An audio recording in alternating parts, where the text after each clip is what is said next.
And still, Sean O'Malley successfully defends the bantamweight title for the first time ever. Really what I want to talk about is all the fights to make after UFC 299. Let's just kind of go through the list. I guess we'll start with O'Malley. The most logical next fight for O'Malley has to be Merab Dvalishvili. I just don't see anybody else in that division that has put on the kind of performances that Merab has. And I know it's a striker versus grappler type thing, so Sean O'Malley probably is going to want somebody more like Corey Sandhagen. I'm more impressed with Merab than I am with anyone else in that division. I actually think that Merab is better than Aljamain. I think Merab is the number one guy at bantamweight. That is my opinion, and it might be a hot take, but that's what I think. I've been saying this for a long time, too.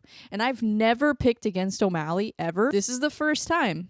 If O'Malley and Merab get matched up, that's the first time I'll ever pick against O'Malley. That's just how much I believe in Merab. So I think those two guys are the absolute best in the division. One's a striker, one's a grappler, so you never know how it's going to go, but if I were betting on it, I would probably pick Merab. So we'll see if that fight happens. I don't think O'Malley wants that fight. Not because he's not as good as Merab, because in the striking department, he's way better than Merab, let's be honest. I just think that stylistically, he probably doesn't want that fight. So I will see if it happens. We will see. But I saw he was saying something about moving up to featherweight to fight Topuria. Give me a jet to Spain, baby. I'm coming for Ilia Topuria. I don't like that idea at all. I think Merab deserves the title shot. I think Merab could be a big star too. I think he's really entertaining. He's funny. What the f*** is going on, guys? He's marketable in my opinion. And why not? Why not make this fight happen? I think that Sean moving up to 145 feels a little ridiculous at this point. It's not even because he's had the title for, 2 fights now. I don't think that's really what bothers me about it. I think more what bothers me about O'Malley moving up to 145 to fight Topuria is the fact that that would be holding up 2 divisions. So, you know, there's enough guys in both divisions that are in line for the title. We don't need to do a double champ situation right now. I think a double champ kind of thing makes more sense at lightweight and welterweight than it does at bantamweight or featherweight. I think eventually Sean O'Malley could go for double champ status, and I think that's what Aljamain is trying to do, and I think Aljamain probably has the best chance of anyone just because he's so good on the ground and he's so big for the division at bantamweight. So him at featherweight, it's like that might be his natural weight class. So I think Aljamain probably has the best chance. I do like the idea of Sean O'Malley at featherweight, though. I think that's really interesting, and I think eventually seeing him fight guys like Max Holloway, fighting, you know, there's some fun matchups you could make in that division, but ultimately I would much rather see Sean O'Malley fight Merab, and then we'll see what happens with the rest of the division. So let's keep going through the list. So the next fight to make, in my opinion, Petr Yan. He's coming off a win over Song Yadong. Beautiful performance. I don't know why anybody thought this fight would have been scored for Song Yadong. I thought it was pretty clear that Petr Yan won that fight. I think what should be next for Petr Yan is Corey Sandhagen, the rematch. I think that makes the most logical sense in the division. I think both of those guys need one more win to get back into the title picture, so why not have them fight each other? And this wouldn't really be a title eliminator necessarily. It would probably be more of a number 1 contender fight. If you look at the division, we got Cheeto now. You know, Cheeto just fought for a title in a very lopsided 5-round war. I mean, he took some serious damage in that fight, so I think we need to put Cheeto on the shelf for just a minute. We've got Merab, who I think should be next for the title. We've got Corey Sandhagen. He's up there. I would like to see him fight O'Malley at some point, hopefully for a title. And then Petr Yan, I think he absolutely has a chance of getting back into the title picture. I like the idea of him fighting Sandhagen again and seeing if Sandhagen can avenge that loss or if Petr Yan beats him again. I think that confirms that Yan is still very much able to handle a title fight again. And then for Song Yadong, what I think should be next for Song is Rob Font. I really like the idea of him fighting another boxer. I think Rob Font is a winnable fight for Song Yadong, but I do think it will be a big test to see how good is your boxing really? How good are you on the feet? Because Rob Font, I would imagine he might even try to wrestle with Song in that fight just because we kind of saw Song Yadong get exposed by Petr Yan on the ground. I just don't think that Rob Font has as good of grappling as Petr Yan. But I think it would probably be mostly stand-up, and I don't know who wins. But I think that would be a good test for Song Yadong. I would like to see those two fights. Song Yadong versus Rob Font, and Petr Yan versus Sandhagen, the rematch. Robelis Despaigne gets a huge knockout. And I'm kind of going out of order here, so I'm sorry. But Robelis Despaigne gets a huge knockout. I think it was like 18 seconds or something crazy like that. What I think should be next for Robelis Despaigne is probably a power puncher. I don't want to see him go straight into a fight with a experienced grappler or anybody that's really got a chance to expose him on the ground, just because he is so new to the UFC. I think they should probably build him up a little bit. I wouldn't be mad at like Junior Tafa, versus Robelis Despaigne. I wouldn't be mad at that fight at all. I think that would be a good test to kind of see where he's at. I mean, Junior Tafa's probably got around the same number of fights as Robelis or close to it. So why not put him in there with somebody that's kind of at the same experience level, see how he does there, and then give him somebody that's got more of a pedigree. I think would be a good route to go for Robelis. That guy's a freak of nature. He really is. I think he'll probably be in the top 15 within the next 6 months to a year. Like, just look at the top 15 and tell me I'm wrong. I mean, it's not a very deep division right now. Like, they are desperate for heavyweights. And you know who I would really like to see him fight is Renan Ferreira in PFL. Let's talk about Dustin Poirier. So Dustin Poirier coming off of a huge TKO win over Benoit St. Denis. I think that, and I've seen people calling for Poirier versus Islam in June. I do like the idea of that, but I don't know if I want to see Dustin in the next lightweight title fight. I really like Dustin, and I think that he could be champion, but I don't know if he will be champion against Islam Makhachev. I think I would rather see Dustin Poirier versus Justin Gaethje, the trilogy. There is too much of a blueprint for Islam to beat Poirier. All he's got to do is watch the fight with Khabib, and there it is, So I just don't see that fight going much differently than the Khabib fight. Also, Islam has better striking than Khabib. That's the thing, too. Poirier versus Gaethje, the trilogy, is probably the fight to make, in my opinion. We'll see what happens with Gaethje and Holloway in April at UFC 300. I think that, honestly, you could put either of those guys in there with Poirier, and it would be a huge fight. It would be for the BMF title. Either one of them would be a trilogy fight. I'm pretty sure Max Holloway has fought Dustin twice. Poirier should be next for the BMF title. UFC 300, they've got Arman Tsarukyan versus Charles Oliveira. I think whoever wins that fight should be next for Islam. I really do wish the UFC would market Arman Tsarukyan more, because he was the first guy to ever take Islam Makhachev down.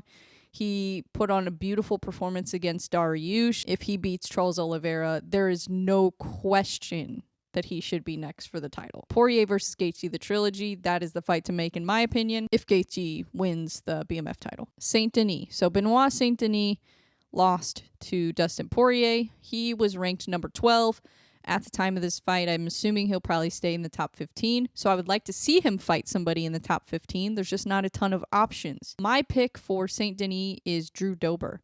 I would like to see St. Denis versus Drew Dober. I think that stylistically, this actually does make sense. I don't know who else you would put St. Denis in there with, because Moicano, he is fighting Jalen Turner at UFC 300. They just announced that. So who else do you want to see him fight? Jim Miller and Bobby Green are fighting. I want to see St. Denis versus Drew Dober. I think St. Denis, he's not the most technical striker in the world, but he does have power, and he has knocked people out. That is a very winnable fight for St. Denis, but it's also a winnable fight for Drew Dober. I mean, Dustin Poirier kind of showed some weak areas for St. Denis. So I know St. Denis is probably a better grappler than Drew Dober, but Drew Dober has so much experience. I've seen people say St. Denis versus Paddy Pimblett. I don't know. I don't really want to see Paddy fight anybody in the top 15 yet.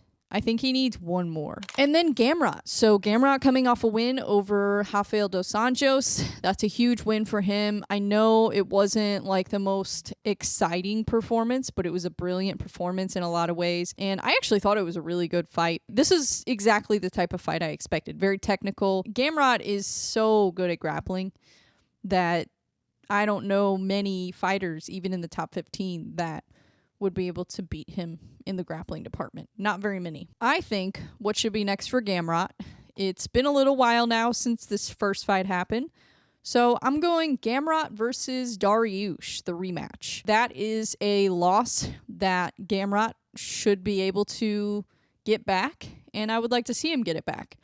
I think this is the perfect time to make that rematch happen. Gamrot isn't somebody that's going to go in there and knock him out.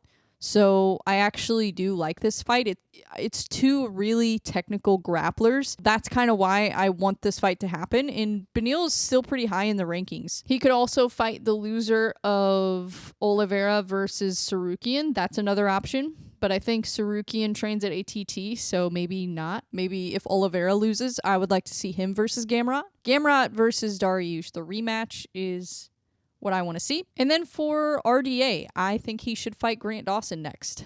That is the fight I would like to see. If that's what Gamrot can do on the ground to RDA, what can Grant Dawson do? Because I think Gamrot and Dawson are the two best grapplers at lightweight, besides probably Charles Oliveira and Islam. I really didn't expect Curtis Blaydes to get a knockout in this fight. I didn't know what to expect, honestly. It's heavyweight, so you never know. Their power it's different. I was curious who the better grappler would be.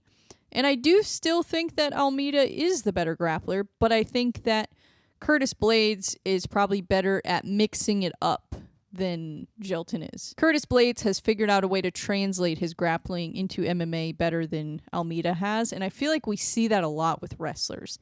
It seems to me like wrestling translates a little bit better into MMA than jiu-jitsu does. I think that the fight to make for Curtis Blaydes is Curtis Blaydes versus Pavlovich, the rematch. I just don't see a ton of fights that really make sense. I don't really see Aspinall making any sense. Heavyweight is a mess right now. We've got John Jones. Who knows when he's going to fight next? He might fight Curtis Blaydes if Curtis Blaydes can put together a nice little win streak. I actually think that John Jones would jump out of his seat faster for Alex Pereira at heavyweight than he would for any of the actual contenders. Sounds kind of crazy, but it's really not that crazy because Alex Pereira is a double champion already. If he beats Jamal Hill, I guarantee you he will probably want to move up to heavyweight and try to get the fight with John Jones. I mean, I would like to see him fight Ankalaev, but I wouldn't be mad if he moved up to heavyweight, honestly. I know that sounds crazy, but it's like, who else is John Jones going to fight that's going to sell a pay-per-view? Jones versus Aspinall is not going to sell a pay-per-view. And Jones versus Pavlovich is not going to sell a pay-per-view, even if Pavlovich can put together some wins. No. Jones versus Blaydes has probably the most potential just because of Blaydes' wrestling ability. Beat somebody like Cyril Gane or beat Pavlovich, then maybe we could talk, but he said he doesn't want to fight Gane, so that's why I went with Pavlovich. I think Gane probably makes the most sense, but makes the least sense stylistically. Pavlovich makes a little bit more sense stylistically, and Pavlovich is coming off the loss to Aspinall, so to me, that one probably makes the most sense other than Gane, but we'll see what he ends up doing. And then for Almeida, I would like to see him face a grappler again, so I'm going with Sergey Spivak. He is coming off of a loss to Cyril Gane, so to me that feels like it makes sense. I don't want to see him fight somebody that's just like a power puncher, because he's just going to take him to the ground and just ragdoll them or just lay and pray. I would just rather see him fight somebody who has a little bit of grappling. Michael Venom Page. It was just kind of a weird fight. So I said this on the last episode that I thought that MVP style could either work really well for Kevin Holland or could be a huge problem for him. And it ended up being a huge problem for him. And you could tell that Kevin Holland was getting a little frustrated. MVP style, he creates a lot of space. He moves in and out. And it's just very interesting the way that he fights. But I do think he has potential to be a huge star. One more fight in MVP could work his way into the title picture, honestly, just because of his star power. I think he could. He's very entertaining. It seems like a lot of casual fans even know who he is, so that to me is a good sign. Michael Venom Page should fight Ian Gary next. That is the fight I would like to see.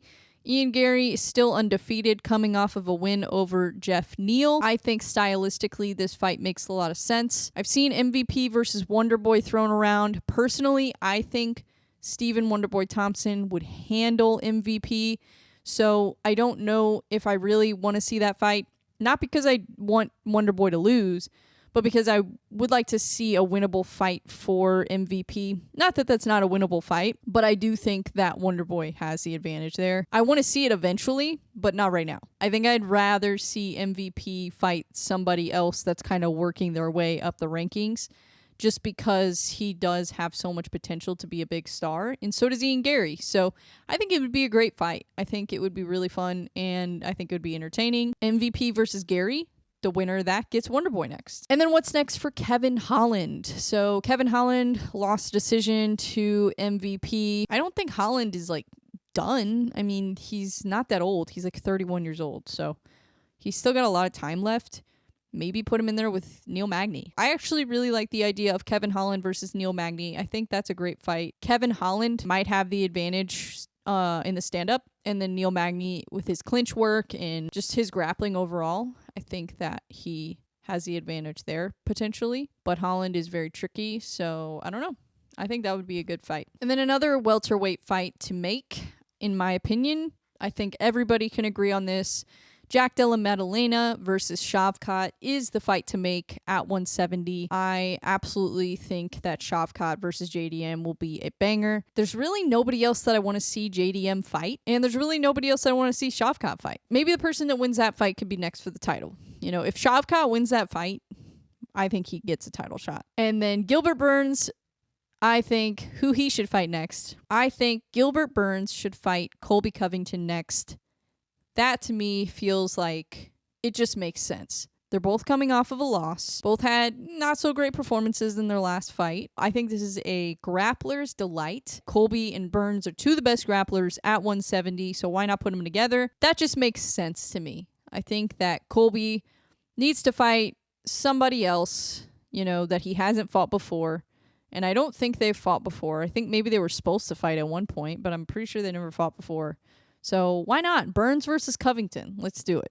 We had a really fun fight on this card. Michel Pereira got 1 minute, I think, into the first round. He got a submission, so I think he's ready for the top 15. He did really well at 170, but the weight cut was a problem. He couldn't fight Wonderboy because of the weight cut, so I like Michel Pereira at 185. I really do. I think he's ready for the top 15. The fight that I would like to see is Michel Pereira versus Jack Hermansson. Stylistically, that would just be really interesting. I think that Hermansson has kind of an awkward style. He's a very good grappler. Actually, pretty underrated on the feet, too. I mean, his fight with Joe Pyfer really surprised me. He impressed me in the stand-up as well as the grappling. Michel Pereira versus Jack Hermansson, that's the fight I want to see. Another one I want to talk about is Maycee Barber. So she got the win. It wasn't as dominant of a performance as her last performance when she destroyed Amanda Hebos. I do think she's really fun to watch, though,